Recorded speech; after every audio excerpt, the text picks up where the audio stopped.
A pleasant morning to everyone.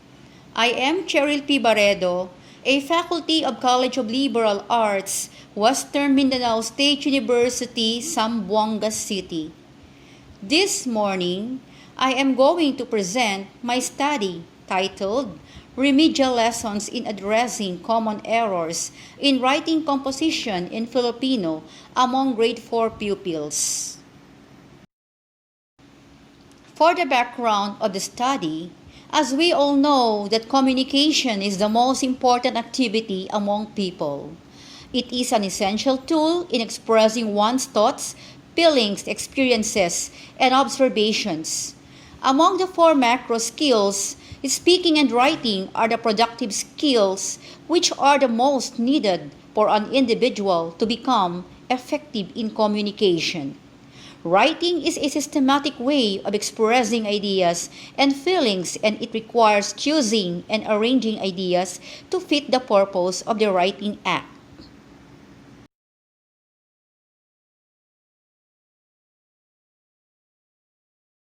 For the statement of the problem, what are the common errors in composition writing of the grade 4 pupils?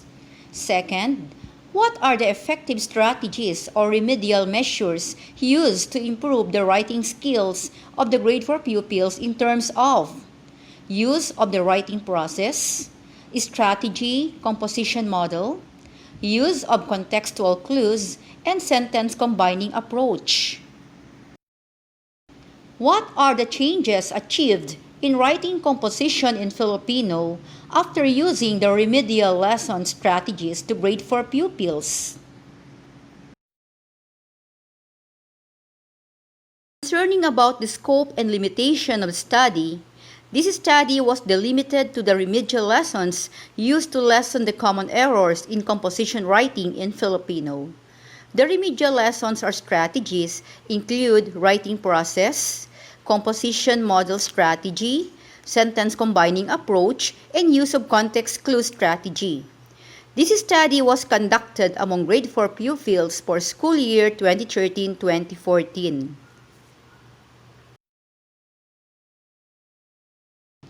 In methodology, it used the one group pre-test, post-test design. In this design, the 50 grade 4 pupils in one section was given pre-test in writing a composition in Filipino without using the strategies. The pre-test was given to identify the percentage of the common errors made by the pupils in writing a composition.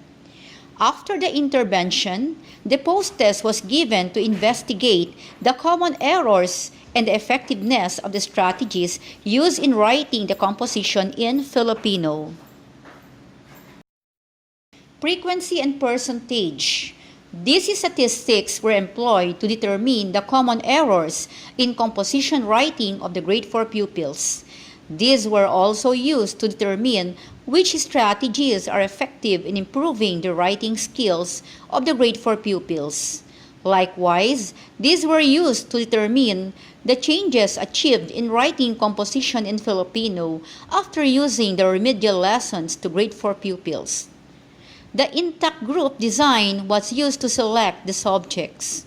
It means that the entire population of one class in grade 4 was considered subjects of the study.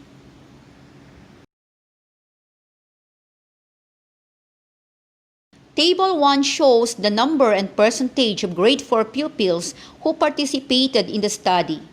The boys were 22 or 44% and the girls were 28 or 56% with a total of 50 grade 4 pupils.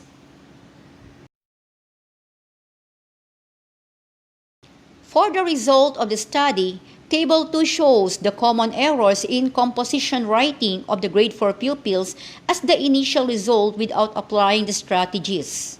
It involved word spelling with 613 errors or 25.6%, word syllabication with 394 or 16.5%, use of capitalization with 437 or 18.3%, tenses of the verbs with 279 or 11.7%, sentence structure with 515 or 21.5%, and use of punctuation marks with 153 or 6.39% respectively.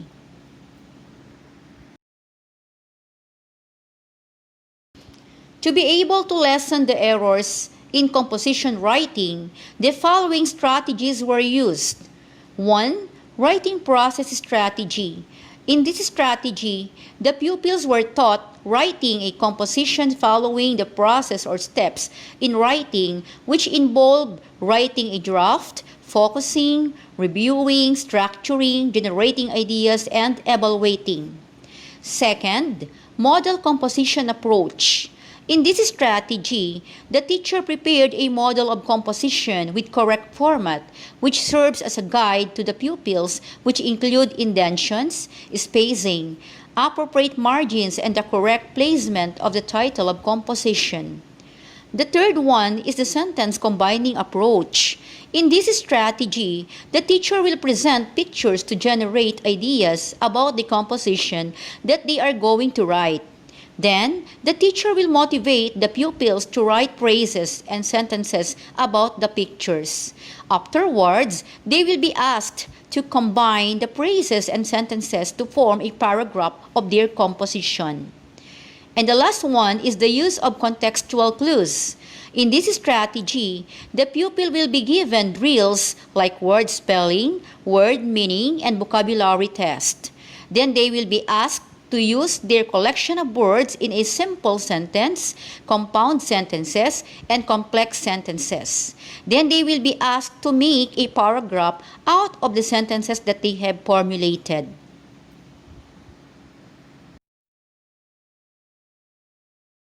Table 3 reveals the overall result of the study. After applying the 4 strategies in composition writing, these are now the total errors of the grade 4 pupils in writing a composition in Filipino. In word spelling, it has a total of 188 errors. For word syllabication, it has 128 errors. Use of capitalization, 112. Tenses of verbs, 163. Sentence structure, 185, and use of punctuation marks, 111 errors. The Table 4 shows the result of the pre-test and post-test. It is clearly shown here the reduction of the common errors in the composition writing of the grade 4 pupils in Filipino. For the word spelling, from 613 to 188 errors. For word syllabication, from 394 to 128. Use of capitalization, from 437 to 112. Tenses of the verbs, from 279 to 163. Sentence structure, from 515 to 185 errors, and the use of punctuation marks, from 153 to 111 errors. In as far as the effective strategy is concerned, it reveals in this table that among the 4 strategies used, the sentence combining approach is the most effective strategy because it has the least number of errors with 164 or 18.48%, followed by the use of contextual clues with 178 or 20.06%. Furthermore, the 4 strategies were proven effective because the common errors in the composition of the pupils have lessened.